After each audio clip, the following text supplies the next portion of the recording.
یہ جو راتیں چل رہی ہیں تاک راتیں، اور یہ جو رات اب آئے گی جس اللہ اکبر۔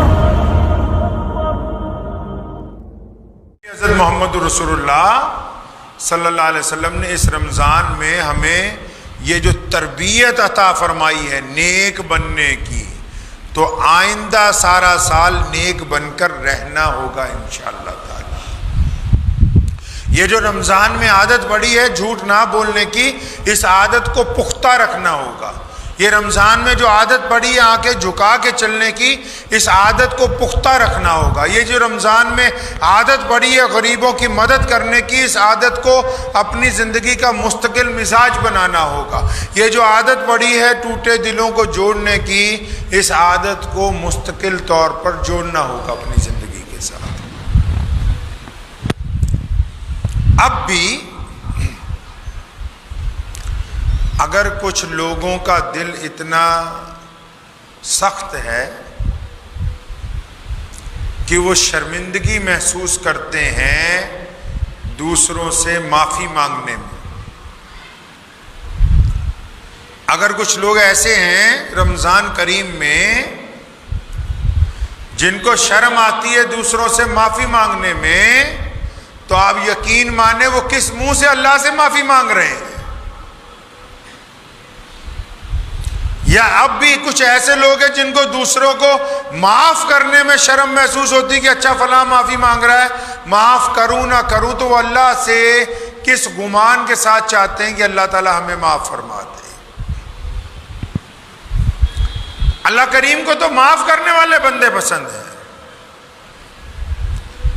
پیارے نبی حضرت محمد رسول اللہ صلی اللہ علیہ وسلم نے رمضان کریم میں بے انتہا برکتیں عطا فرمائی، اور جن لوگوں کو یہ گمان ہے نا اب قرآن پاک زیادہ پڑھنے کی ضرورت نہیں ہے، اب دعاؤں کی ضرورت نہیں ہے، معاملہ حل ہو گیا، وہ اطمینان سے سنیں ابھی تو وقت ہے مزدور کا مزدوری لینے کا۔ یہی وہ دن ہے اللہ سے اپنی بات منوانے کے۔ یہ جو راتیں چل رہی ہیں تاک راتیں، اور یہ جو رات اب آئے گی جس دن چاند نظر آئے گا، اور پھر وہ جو رات جو بازاروں میں گزرتی ہے، وہ رات جس رات میں ہم لوگ ادھر ادھر ٹہلتے ہیں گپے مارتے ہیں، وہی تو رات ہے لیلۃ الجزا کی، کہ جب اللہ تعالیٰ فرماتے ہیں کہ اچھا بندے نے مزدوری پوری کر لی ہے، اب مانگو کیا مانگتے ہو ہم دے رہے ہیں۔ یہی تو وہ راتیں ہیں جب بندوں کو اللہ تبارک و تعالیٰ نے عطا کرنا ہے۔ تو اس لیے ان راتوں میں مانگیں، اور آپ یقین مانگیں کہ جب مانگنا شروع کریں نا تو آپ نے مانگنا شروع پہلے اپنے پڑوسیوں سے کرنا ہے، پھر عزیز و اقارب سے کرنا ہے، پھر پورے شہر کے لیے، صوبے کے لیے، ملک کے لیے، دنیا کے لیے دعائیں مانگنی ہیں۔ اللہ کریم کی ایک بڑی عادت ہے اچھی، اللہ فرماتے ہیں کہ جب میرا بندہ میرے آگے ہاتھ اٹھاتا ہے، اللہ فرماتے ہیں کہ مجھے میری رحمت کی قسم مجھے شرم آتی کہ اس کے ہاتھ خالی لوٹا دیے جائیں، خالی نہیں لوٹیں گے۔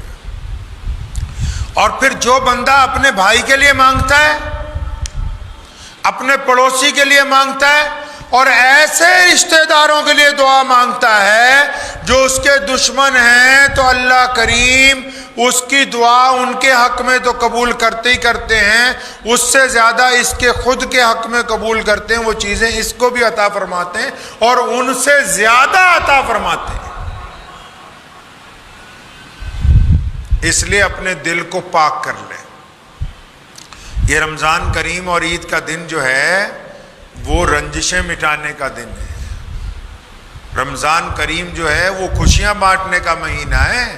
سونے رسول صلی اللہ علیہ وسلم کے پاس آتے تھے لوگ مانگنے کے لیے، اور آپ کو پتا ہے حاتم طائی جو تھا اس نے اپنے گھر کے 7 دروازے بنائے تھے، اور 7 دروازوں سے کوئی مرضی جائے کچھ مانگ لے۔ کئی بہروپیے کیا کرتے تھے روپ بدل بدل کر جاتے تھے تاکہ حاتم طائی سے پیسے لے لیں، ہر ایک دروازے سے روپ بدل کے چلے جانا۔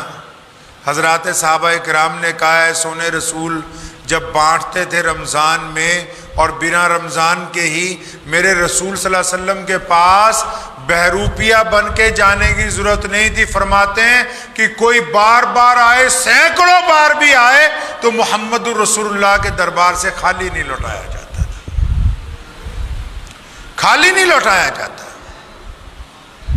اس لیے مسلمانوں یاد رکھو، ہمیں جب کسی کو کچھ دینا ہے، کچھ عطا کرنا ہے، کچھ ہدیہ کرنا ہے، صدقہ فطرہ دینا ہے، اس کی ذات رنگ نسل نہیں پوچھنی.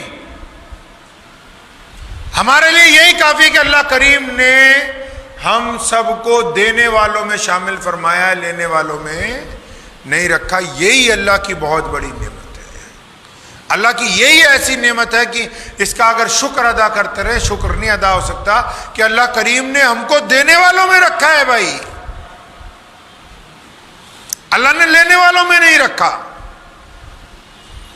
اس لیے جب کوئی مانگنے والا آئے اس سے حجت نہ کرو. اللہ نے کسی انسان کو دوسرے انسان پر محاسب نہیں بنایا ہے. آپ کو کوئی گورنر نے لگا دیا کہ آپ مانگنے والے سے پوچھتے پھرے کہاں سے آیا، کیا کرتا ہے، تیرا کاروبار کیا ہے، کتنے پیسے ہیں، کتنے نہیں ہیں، دے یا نہ دے. تمہارا کام اتنا ہے کہ اللہ نے جو بندہ تم تک بھیجا اس کو دو.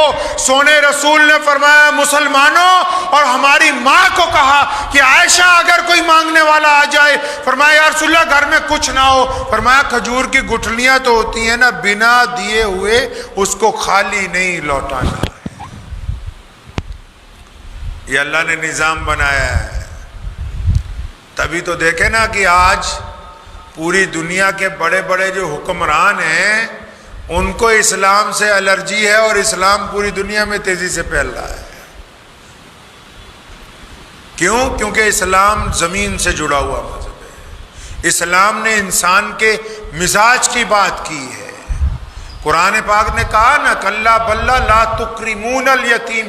لوگوں نے کہا یتیم کو روٹی کھلانا بڑی بات ہے، ہم روٹی دے رہے ہیں. قرآن نے کہا نہیں نہیں، روٹی کھلانا بڑی بات نہیں ہے. قرآن نے کہا کھانا کھلانا بڑی بات نہیں. قرآن نے کہا بڑی بات تو یہ ہے کہ یتیم کی عزت کرو، مسکین کی عزت کرو. فرمایا یا رسول اللہ عزت کرے؟ ہاں، کہ جب تم عزت کرو گے تو اس کو گھر میں بٹھاؤ گے. جب گھر میں بٹھاؤ گے اس کے سامنے ہاتھ جوڑ کے کھڑے ہوگے، اس کی خواہش پوچھو گے، اس کو بہترین شربت پیش کرو گے، اچھے کھانے کھلاؤ گے. روٹی تو کتے کو بھی دی جاتی ہے. اسلام نے انسان کے مزاج کی بات کی. اسلام نے کہا کہ جب ہم دوسرے کو عزت دیں گے تو روٹی پانی کپڑا سب کچھ دے دیا جائے گا ساتھ میں. اسلام جیسا نظام نہیں لا سکتی دنیا. اسلام نے مظلوم کو عزت دیتے ہوئے کہا کہ ابو بکر اور بلال ایک تھالی میں کھانا کھائیں گے، اور فرمایا محمود اور ایاز ایک صف میں کھڑے ہو کر نماز پڑھیں گے. تو اس لیے جو دنیا کا فلسفہ ہے اور جو میرے رسول حضرت محمد رسول اللہ صلی اللہ علیہ وسلم کا فلسفہ ہے، اس میں زمین و آسمان جتنا فرق ہے. لوگ دے کے جتلاتے ہیں، یہاں دے کے فرمایا جاتا ہے چھپاؤ. لوگ کھانا کھلانا بڑی بات سمجھتے ہیں، یہاں غریب کو عزت دینی بڑی بات سمجھی جاتی ہے. یہاں ٹوٹے ہوئے دلوں کو جوڑنا بڑی بات سمجھی جاتی ہے. لوگ بدلہ لینا بڑی بات سمجھتے ہیں، اسلام میں معافی مانگنا بڑی بات سمجھی جاتی ہے. تو آج رمضان المبارک کے اس جمعے موقع پر آپ تمام حضرات سے میری گزارش ہے کہ جن لوگوں سے ناراضگیاں ہیں دور کریں، اللہ کا واسطہ ہے. جن سے ناراضگیاں ہیں دور کریں. ماں باپ سے اگر ہیں تو معافی مانگیں، بھائی بہنوں سے ہیں تو ان سے مصافحہ کریں، پڑوسیوں سے ہیں تو درگزر کریں، محبتیں بانٹیے. اسلام نے نفرتوں کا حکم نہیں دیا ہے، محبتوں کو عام کریں. اس عید کے اوپر کسی کو ایسا لگتا ہے کہ میں معافی مانگنے سے میری بے عزتی ہو جائے گی تو کوئی بات نہیں، کروا لیجئے. رسول اللہ نے فرمایا کہ اگر کوئی بندہ کسی سے معافی مانگ لے اس کو لگے میری عزت کم ہو جائے، سونے رسول فرماندے میرے سے لے لینا قیامت والے دن، کم نہیں ہوگی. اور کسی کو معاف کرتے ہوئے اگر لگتا ہے کم ہو جائے گی تو اس کی غلط فہمی ہے کم نہیں ہوگی. اللہ تعالیٰ ایسی جزا عطا فرمائیں گے. یاد رکھو ایک وقت آنے والا ہے قیامت کے دن سارے راز کھول دیے جائیں گے, سب سامنے چلے گی فلم. جو باتیں ہم دنیا سے چھپاتے ہیں, بس وہ فلم اس لیے رک سکتی ہے کہ آپ دوسروں کے عیبوں کی لوگوں کے ساتھ نمائش بند کر دیں. وہ فلم اس لیے رک سکتی ہے جو قیامت والے دن آپ کے کارناموں کی چلنی ہے کہ اب آپ لوگوں کا دل توڑنا بند کر دیں. خاص کر روزے دار اور نمازی سن لیں, اگر کوئی نمازی اور روزے دار روزہ رکھ کے نماز پنجگانہ پڑھ کے کسی بھی بندے کے دل کو توڑتا ہے, بار بار تکلیف پہنچاتا ہے, تو اس کی نماز بھی نہیں ہوتی, روزہ بھی نہیں ہوتا. نماز نہیں ہوتی, روزہ نہیں ہوتا ہے. اور گھروں میں جو بڑھیاں ہیں وہ سوچتی رہتی ہیں شاید سارا دن مصلی پہ بیٹھی ہیں, اب شام کو اگر 5 لوگوں کا دل بھی جلا دیا تو مصلی پر بیٹھنا صبح سے شام تک ختم ہو گیا. اگر 5 لوگوں کو بھی تکلیف پہنچا دی, 5 کیا اگر ایک بندے کا دل آپ نے توڑ دیا, ایک بندے کا, اب وہ ماں باپ کا ہو, بھائی بہنوں کا ہو, پڑوسیوں کا ہو, راہگیر کا ہو, کسی غریب کا ہو, کسی یار دوست کا ہو, ایک آدمی کا دل توڑ دیا تو پھر اللہ ناراض ہے. اللہ تبارک و تعالیٰ کو بندے وہ پسند ہیں جو لوگوں کے دلوں کو جوڑتے ہو. اس لیے جوڑنے کی بات کیجئے. ہم چھوٹے تھے تو ہمارے ابا حضرت مولانا حبیب الرحمن صاحب ثانی لدھیانوی مدث علیہ مجھے اکثر بٹھا کے ایک شعر سنایا کرتے تھے. فرماتے تھے کہ بستی اجڑنا آسان ہے, کہ بستی اجڑنا آسان ہے, بستی بستے بستے بستے بستے بستی ہے. کسی چیز کو توڑنا 1 منٹ کا کام ہے, چاہے وہ مکان ہے چاہے وہ رشتہ داری ہے. کسی کا دل توڑنا 1 منٹ کا کام ہے, چاہے وہ دوست ہے چاہے بھائی ہے. قدیم تعلقات کو 1 منٹ میں ذلیل کر دینا 1 سیکنڈ کا کام ہے, اور اگر پھر ویسے ہی تعلقات بنانے ہو تو صدیاں گزر جائیں گی, بنیں گے نہیں. کچھ لوگ کہتے ہیں کہ ہم بہت پریشان رہتے ہیں, تو کبھی ان سے پوچھو نا تمہارا دوست کون ہے, کہیں گے اس سے مل لو, یہ کب بنا تھا 3 مہینے پہلے, یہ 2 سال پہلے, یہ 4. کوئی ایسا نہیں ہے جو 15-20 سال پرانا ہو. جس کے پاس کوئی پرانا دوست ہی نہیں ہے تو اس کا مطلب ابھی اس نے رسول اللہ صلی اللہ علیہ وسلم کی سنت ادا ہی نہیں کی. سونے رسول نے 15 سال کی عمر میں دوستی کر لی, کس سے؟ ابو بکر سے. اور پھر ابو بکر نے جو نبھائی ہے, ابو بکر ہجرت کے ساتھی ہیں, ابو بکر غار کا ساتھی ہے, ابو بکر بدر کا ساتھی ہے, ابو بکر احد کا ساتھی ہے, ابو بکر خندق کا ساتھی ہے, ابو بکر آج روضہ رسول میں محمد الرسول اللہ کا ساتھی ہے. جو نبھائی ہے نا پھر دوستی, تو قیامت والے دن جب سونے رسول اٹھیں گے تو ابو بکر بھی اسی روضہ مبارک سے اٹھیں گے.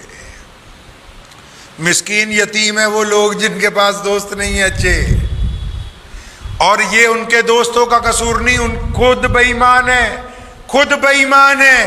ورنہ یہ کیسے ہو سکتا ہے کہ ایک ہی بندے سے کوئی بھی دوست اس کا نہ بنتا ہو؟